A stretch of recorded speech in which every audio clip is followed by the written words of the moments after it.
Hi. I can't believe it. Do you realize a conference on remote viewing? I mean, when I started doing my experiments with students at UC Berkeley in 1971, I couldn't imagine actually having a conference on this subject. It is really astounding and great. So I'm very happy to be here. I'm going to talk today about some theoretical models. I want to show a little bit about our data, because what we have is a humongous amount of data gathered from labs all over the world by a number of different researchers with very similar results. But we don't have very many theoretical models, and what science is the interchange between hypothesis and experiment to see whether your hypothesis fits the data. Now, actually, what you usually do is you have some vague idea of what you want to study. And so I started with my freshman physics students at UC Berkeley. I discovered that some of them could indeed remote view simple targets. These were fruits and vegetables and things like that. I normalized for commonality of them, and I discovered one major thing. Professors of physics do not like remote viewing done in the physics department. That was one of the major discoveries that I made. It is clear that our minds can access non-local thought in space and time, which to this, not this group, but to the standard American or Western European person is astounding. Now, when I lived with the Hopis, they couldn't figure out what remote viewing was because it was so ingrained in their being, they couldn't see it as other. They couldn't see it as different. It just was. When we decided to meet somewhere to get together to eat or to sit around the campfire, it just happened.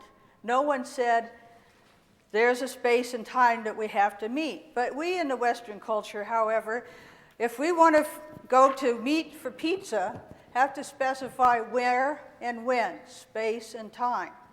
Just give you a few examples. I worked at SRI with Hal and Russell, and I must say it was a great privilege, and I learned a great deal. The remote viewer in this case is distant, so this is a distant experiment. It was a tunnel under El Camino Real and University Avenue. The person said it looked like a long tube that Hal and I were in, looking over a triangular kind of window. He drew these drawings, and he says, I hesitate to say, he's in New York, that this is the underpass at El Camino Real and University Avenue.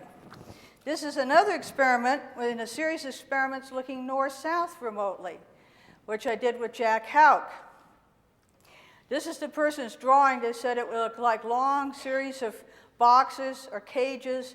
There were instruments and scientists there, and they even showed a guy in a lab coat. What it was rows and rows of rat cages in a laboratory at UC Berkeley. Not only can we see across space, but we can see across time. Hella Hammond did this. This is her drawing a brick building with a big arch that you could drive a carriage through. This is Macy's department store. Except that she told me about where I was going to go a half hour before I went there. So she predicted my future. Now, it might be nice to have someone predict the rest of it, but then I'm not sure maybe we want to go that way. Now, to explain that everybody can do remote viewing, Costa de Beauregard asked me when we're flying on a plane going to Paris, what did his house look like?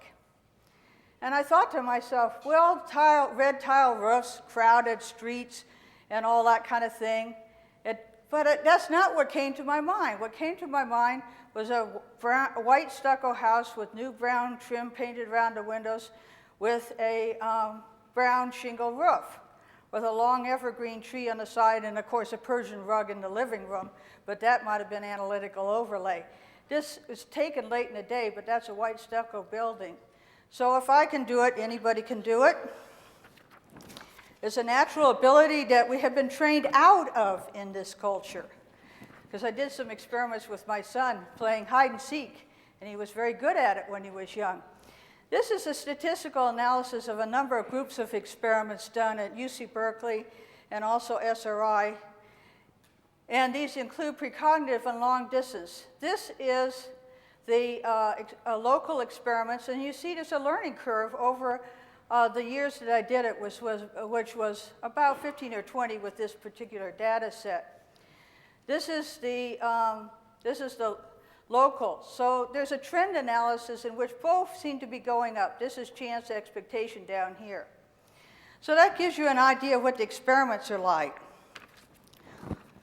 What about the theory? Because science is the balance between theory and experiment. And as I explained before, if I can find my laser pointer, it's amazing to have a laser that size. Isn't that amazing?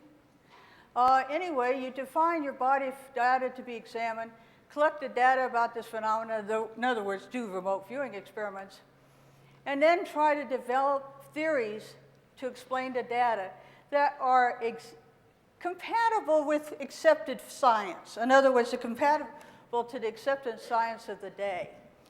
Then you test the theory to see whether it fits with the data. When I first began to present my data on remote viewing at the Lawrence Berkeley Laboratory, one of the grad students came up to me, and I was Xeroxing something in the library, and he started pounding on the Xerox machine, and he says, "I can't deny your data, but I can't believe this is true."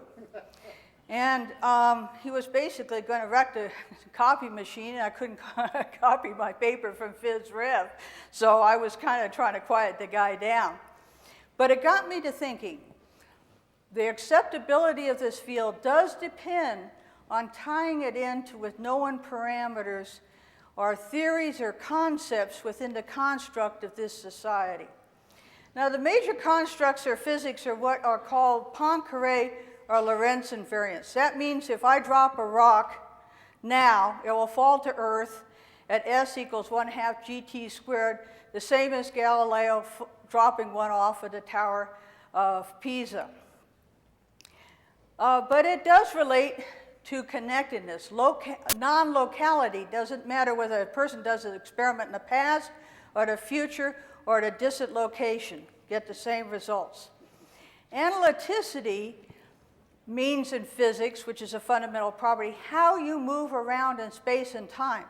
This happens to be what's called complex space and time, and I have about 3 transparencies with equations on them. I'm warning you now in case you're allergic to equations. But what it is engineers and physicists have used the concept of complex geometries for a long time, but I'm applying them to explain particularly precognition, because it's easier to explain remote perception in real time than the idea of going to the future, accessing future information, and bringing it to the present. It's like building a mental time machine. And then unitarity is a conservation of matter and energy. We've all heard about that. And it may have to do with psychokinetic or psychic healing phenomena. I'm not going to address that particular issue today, but to just say that those are the kinds of parameters that we have to address to match with the main body of physics. There are a lot of models that have been developed over the years, and these are just a few. There's a lot more. There are quantum mechanical models incorporating what I'll explain as Bell's theorems, non-locality theorem, energy information theory, ELF, extremely low frequency, modulated frequencies that might explain psi, mind to mind, and things called advanced potentials. Of course, some people have psions and introduce new particles and so forth, but they have to be explained within the context of our known science to be accepted and addressed. What we have to ask, the question is, in space and time, at each instant, how does the future instant occur? What determines from, if we have a space-time graph, this is time going on, and I have to watch it during this lecture, and I'm in a certain physical location. Of course, that physical location could be me relative to this hotel, but it also could be relative to the sun because the Earth's rotating. So you have to say, what frame of reference do you exist in?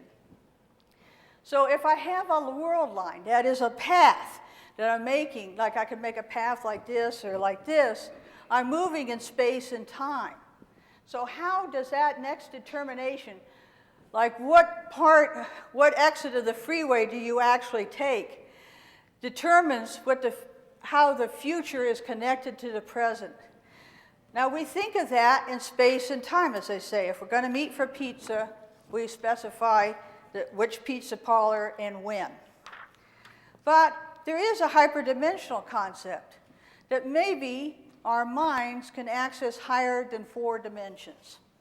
This is a little analogy of flatlands by Abbott. Now, if a flatland person could only live in 2 dimensions instead of 3 spatial dimensions, back, 4, this way, and up or down, he would see a sphere, a higher dimensional, 3-dimensional object, as a circle getting larger and larger and then having a maximum size and getting smaller and smaller and smaller. Another analogy would be, I was flying in a helicopter over a volcano, but there was a road coming around. I saw 2 cars coming around a corner that would meet and pass each other, most likely. But I could see their future. They didn't know the other car was there, but I had a higher dimensional perspective, and therefore, in a sense, I could predict their most likely outcome future. Hopefully, they wouldn't run into each other. So what Russell and I have worked on for a number of years is developing what I'll describe briefly here, a complex Minkowski space. We also have I've looked at other things. That is, you can solve the Schrödinger wave equation, which has to do with quantum mechanics in the complex space. Also, Maxwell's equations. And at the end, I'll talk about some predictions of the theory. That is, you can make other predictions with the theory beyond just describing psi.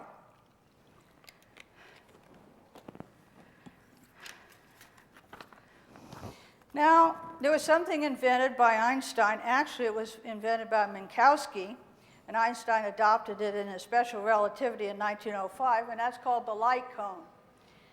There's time, axis vertical, space. This actually, X represents the 3 dimensions of X, Y, and Z.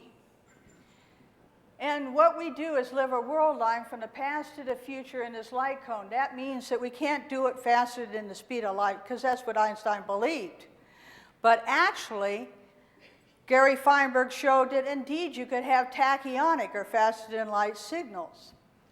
So what happens if you have precognition? It looks like in the regular space-time, or Minkowski space, you could be in 2 places at once. If you can go to the future and bring the information back, you might have got the information from the future by moving from one spot to another. Now, we notice that most people don't bilocate, so we have to exclude that as a possibility. This is an example of the light cone again. So what the standard physics does is define everything that's greater than velocity of light as elsewhere. That is, it's not accessible by normal physics. Actually, even at the velocity of light, you can only gain a nanosecond per foot. So 4 space can never give you precognition. You have to have a higher dimensional space. Jack Houck's talk, I was thinking about this problem, and I had a dream. And I visioned that you could move up over a world line that looks multiply connected. That is, you could be in more than one time space position. And I said, if you look down on it from a higher dimension, it's no more multiply connected. And so I woke up. I used to do this all the time. I figured this, it's not enough time in the day, so you might as well do half of your physics at night. Woke up and wrote down what I had worked out. I discovered by solving a trigonometry problem in my sleep in high school, finding out the answer was correct, that you can use the dream state. However, you don't get as much sleep. Okay, that is physics of the problem. What I'm going to do is change my 4 space and time, where we have our pizza, by adding imaginary dimensions. As you may recall, I equals the square root of a minus 1 means I squared equals minus 1. That's an imaginary number. Doesn't have a normal solution. It's interesting it's called imaginary because we're imagining or getting images, so it's interesting that the term is right. So what I'm going to do is expand to an H-space of 4 real dimensions and 4 imaginary dimensions. And I can square this, and when I square this, I get what you call a modulus.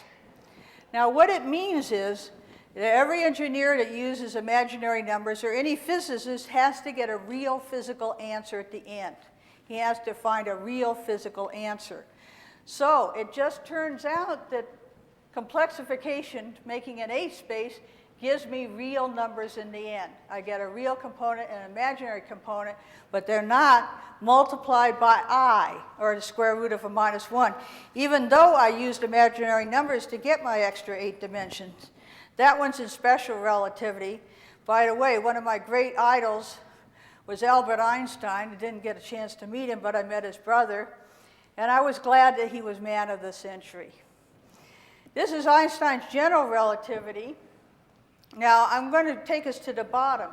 If we have the separation of 2 events, that is a remote viewer one place and a target in another place, it turns out that when I have what's called an invariant line element, it's actually now an 8 dimensions of a Pythagorean theorem. How many remember the Pythagorean theorem? The square of the hypotenuse is equal to the square of the sum of the 2 sides for a right triangle. This is actually based on real physical geometry, the stuff that Pythagoras and the rest of the Greeks were doing. In fact, a lot of our physics is dependent on what the Greeks did. So is our form of government and so forth, Plato's Republic. What happens is I can have a separation of remote viewing in space between here and New York, and I can subtract off a component from the imaginary time component, and I'll show you some figures, that makes it possible for me to remote view and still have an invariant line element which makes Pythagoras, Einstein, and Minkowski and the rest of the gang happy. I can also do a precognitive event in real time, and then I can use imaginary space to subtract off that component. So it's like I can make New York as though it was contiguous with me now. And what I see when I'm remote viewing is kind of like a screen before my eyes. Sometimes it's just words and phrases. I had the colors right in the remote viewing today, and I knew it was a natural scene, but I didn't have it as a mountain. I had cloud, sky, and sand, brown sand, and ocean. So it was actually had the right kind of thing, and I knew something else was in there. I drew a structure that might relate to the 2 figures. But I see it like a middle screen. So it's like the distant places here and now. Now the way R.O. Hansen and E.T. Newman describe it as 2 intersecting light cones, one real and one imaginary. So I'm trying to draw 8 dimensions in a 2-dimensional plane, and it probably looks very confusing to you because indeed it's not easy to do.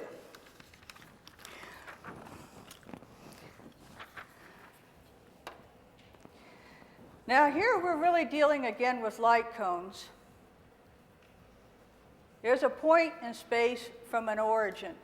Now let's say I have a remote viewer at some place, say in San Francisco, and an outbound person's in New York. That distance becomes 0 by their mental ability to access imaginary time. Now if you have precognition, that is looking into the future, I can use the imaginary space component to subtract off and make the event in the future look contiguous to the now. Now the longest time precognition was 19 years. Now you always want a transparency somehow that explains it all, so the next 2 will. This explains in great detail, and if I had a long talk to give, I could explain every one of these people's theories, but they're all interrelated. And what they're interrelated by is the complexification of space and time and electric and magnetic fields. So you don't have to follow this all right now, but there'll be a pop quiz. See, I taught for years, and so now this one really explains it all. This diagram is very complex, and it went on the floor because it didn't want to get seen. It was interesting. I came across this cartoon about my croquet set. How did it get out there? It's not easy cleaning your room in 8 dimensions. And it's interesting because that cartoon came along after I started working on this. Now, what we're also looking at is there is real physics behind this idea of non-locality of mind. It's non-locality of physics. It expresses itself in the physical domain, which is very significant.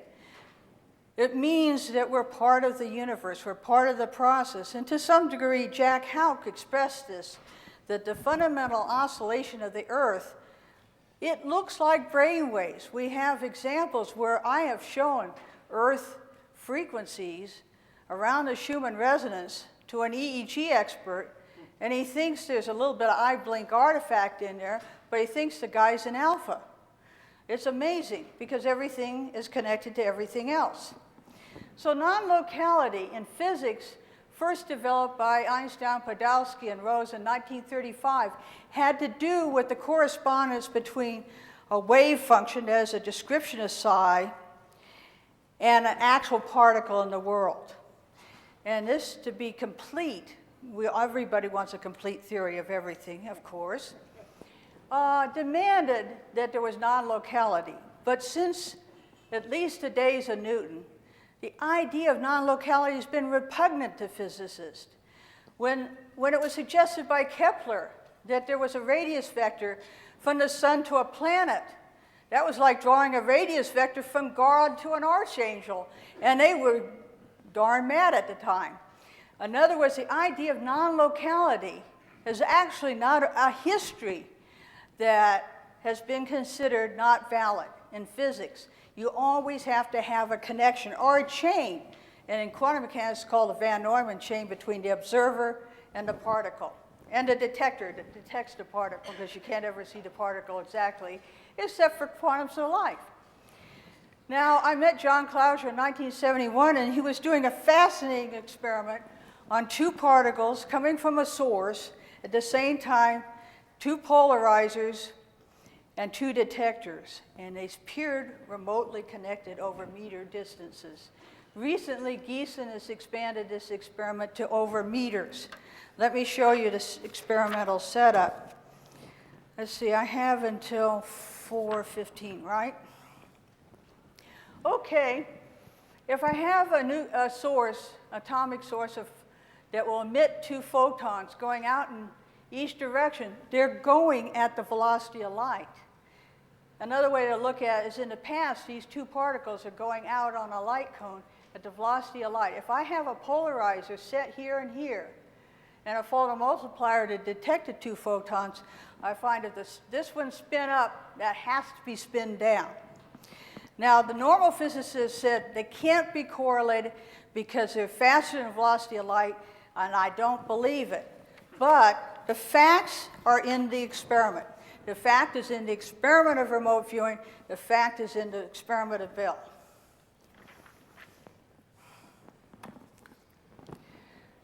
This particular experiment with Bell, Espay, and other people that Russell and I know is very important as a physical manifestation of non-locality. Henry Stapp, who was down the hall from me when I was at the Lawrence Berkeley Laboratory Theoretical Physics Division, said, "It may be the most profound discovery in all of science." And it certainly seems to relate to our concept of remote viewing.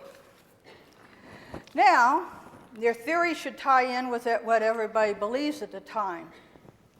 Perhaps you may not believe it, though. But as Steven Weinberg said 15 years ago, I met him when I was a grad student at Berkeley, got a Nobel Prize. He says we almost know everything. Jeff Michelov and I gave a talk with Charlie Tart on remote viewing at UC Berkeley. The head of the UC Berkeley at the time, Saxon, what was his name? I know it's a Wood-Saxon potential they made up because I had to use it in my master's degree. But Saxon, Dave Saxon, that was his name, said, Elizabeth Rauscher, Jeff Michelov, and Charlie Tart must be wrong because we almost know everything. And I decided not, I thought of going and seeing him. I decided not to respond. I'll just let fate take its cut. Now, what physicists believe in is four forces: the strong nuclear force that holds the nucleus together, electromagnetic force, we're familiar with that, especially when there's the power outage in California. They know about that. Weak force has to do with nuclear decay processes, and a gravitational force, which means that I'm not levitating right now. Doesn't mean it holds all the time, but I'm not planning to levitate now because it might disrupt the talk. I hope you don't mind. What physicists have done to create the concept in their minds that they almost know everything is to combine the electromagnetic force, it's called an E8 group, exceptional 8 group, with the weak interaction to form the electroweak force. And they were looking for the God particle, the Z naught, W plus and minus. There's a cute cartoon that said they had doped one of these Z naughts and held it hostage in a hotel room in Zurich. But then they also combined the strong interactions, which are the nuclear forces, into the grand unification theory, GUT. Then you can combine gravity, or gravitons, to combine a supersymmetry theory. Interesting enough, the complex H space is very fundamental to this. There's a one-to-one correspondence to a space. It combines the electromagnetic force and gravitational force called the Kaluza-Klein geometry. And the spinor calculus of the Kaluza-Klein geometry is mappable one-to-one with the twistor algebra of the H space. Now that sounds very nice. It actually is English, but what it says is that actually this space is quite fundamental to the standard physics that's going on today. In fact, the models today incorporating hadrons, leptons, and all the particles have within them 4 real space-time coordinates, 4 imaginary space-time coordinates. This is the complex Minkowski space, which is mappable to this Kaluza-Klein geometry. Okay, what is time? What is space? I love these two quotes. Einstein said, "Time and space are modes by which we think and not conditions by which we live." Eddington, Sir Arthur Eddington, who wrote a book on relativity, a very good one, "Time is a mental construct of our private consciousness. Physicists construct the concept of a worldwide time from a string of subjective instances." So maybe this absolute chronometer moving and measuring time by the movement of matter and energy isn't as absolute as we think. Now, the title of this talk was The Velocity of Thought.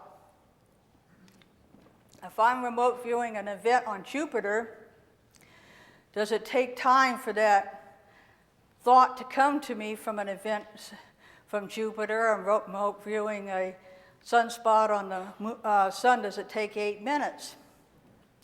You can calculate the velocity of velocity in complex H space. However, if you have precognition, the velocity of thought, I think I'll have to move that up to show the bottom, you can calculate it, but in fact, I can make anything look instantaneous because all I need to slip my precognitive advantage. So I can make my viewing of Jupiter instantaneous. I don't have to bother with the velocity of light. Now, you may want to talk about certain constraints in force space, but even though Einstein hypothesized the velocity of light is a constant in every frame of reference, inertial frame of reference, it may actually not be true in an H space. So the psi data space gives us a fundamental non-local view of physics. and consciousness. And after all, it is consciousness that creates physics. It's consciousness that creates everything. I have about, I might get to one kind of appendix to the talk. But my view is what's left out of science in man's view of himself in the current society is mind is left out. He draws external reality as out there. We call that objective, and this is subjective. 200 years ago, it was the opposite. The subjective reality was the out there, because I couldn't be completely sure of it. The objective reality is what I knew, or what I thought I knew, but it was objective to my knowing. Let's see.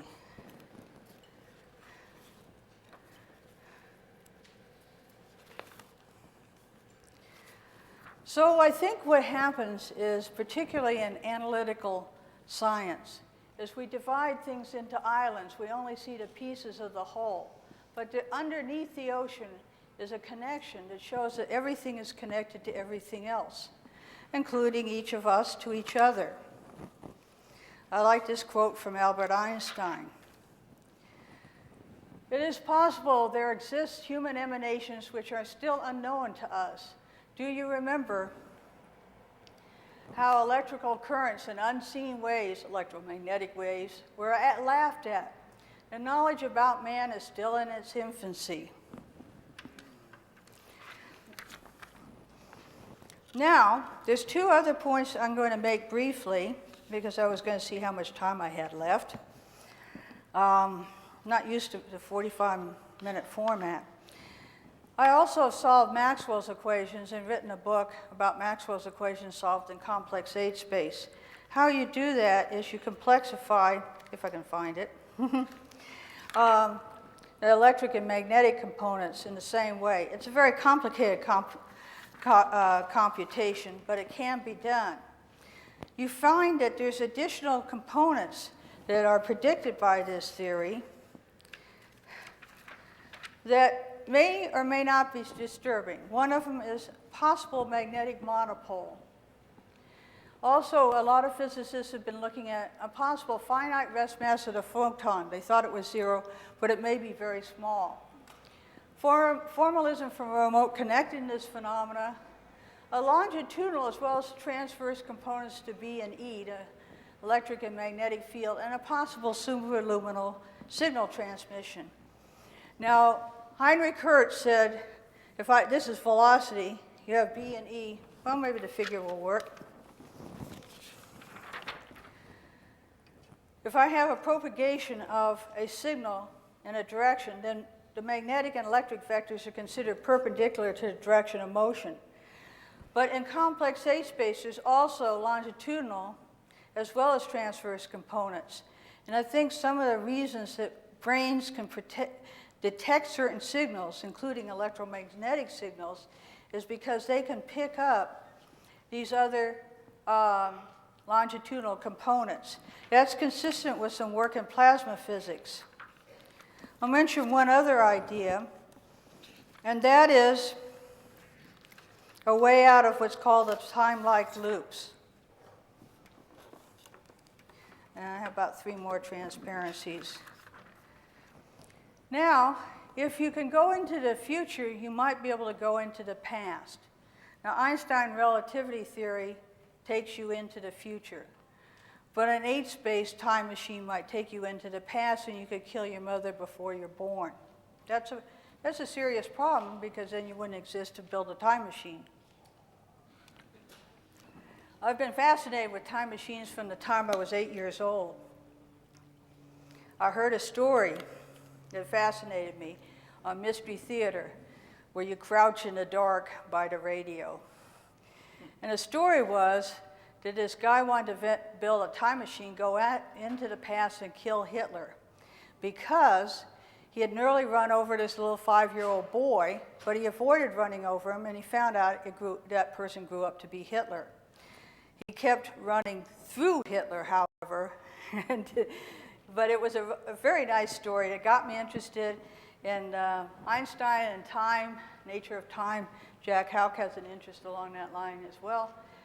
But these spinners and twisters I talk about, I can't really describe them in detail because it's not sufficient time. But they are structures. It's not just a static space-time we live in. It's a dynamic space-time in which there's motion, there's a fundamental rotational component. And it may turn out that these kind of geometries lead us out of the paradox of closed time-like loops. This is a schematic representation, which is what is called a Penrose twister, which is fundamental to the gut theory, the grand unification theory. Now, we can tie in with the fact that they almost know everything, but my answer is we almost know nothing. This is very fortunate, however, because then we can create whatever we want. And we can move away from war, crime, and violence to peace, love, and joy. I mean, we just have to work out the physics, obviously, you know. A little bit of psychology would go in there. At present, we've elucidated some aspects of the remote perception ability, and it is consistent with the main body of physics. If you expand the concept of the space you're looking at from 4 to 8 dimensions, it is in good agreement with the present ideas of the non-local universe, non-locality. The universe, on a very basic level, could be a very vast web of particles, people, rocks, trees, everything, which remain in contact with one another over any great distance and in no time. Sort of like if there is a Big Bang universe, which I've worked on for years, and I have some doubts about it, everything's still in motion and still connected. So that's my presentation for today.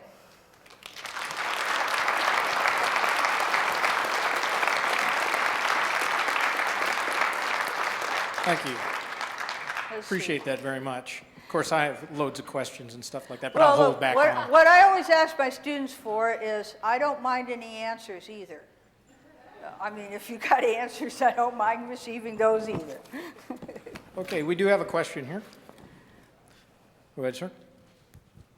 I would just like to mention for people who wish to view this paper retrocognitively, it will be published next month in the Journal of Scientific Exploration.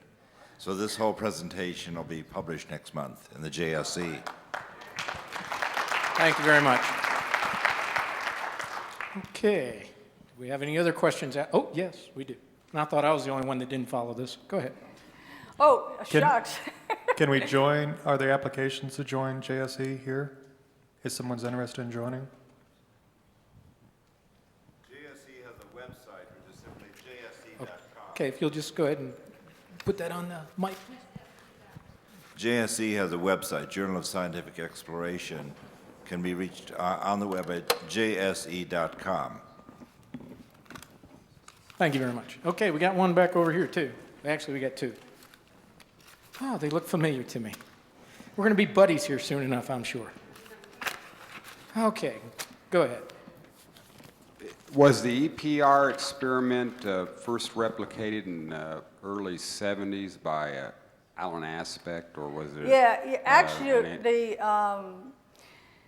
John Clauser, as a grad student, worked on the experiment in the basement with, duct tape and black pieces of paper and everything you can find that's left over that's discarded. Actually, there's quite a lot of good stuff discarded around UC Berkeley that you can use for experiments, which I have.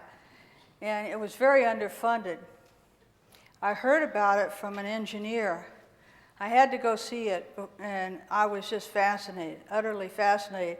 Actually, I brought him up to Lawrence Berkeley Laboratory and had him speak up there, and later formed a group called the Fundamental Physics Group, at which he spoke at. A space experiment came about 4 years later.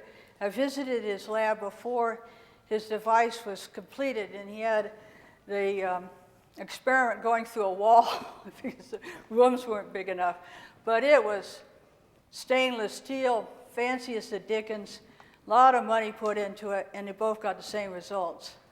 So I guess money isn't the only factor in that experiment. Yeah, space came about 4 years later, as I recall. So it was first, that was at, At UC Berkeley on the campus.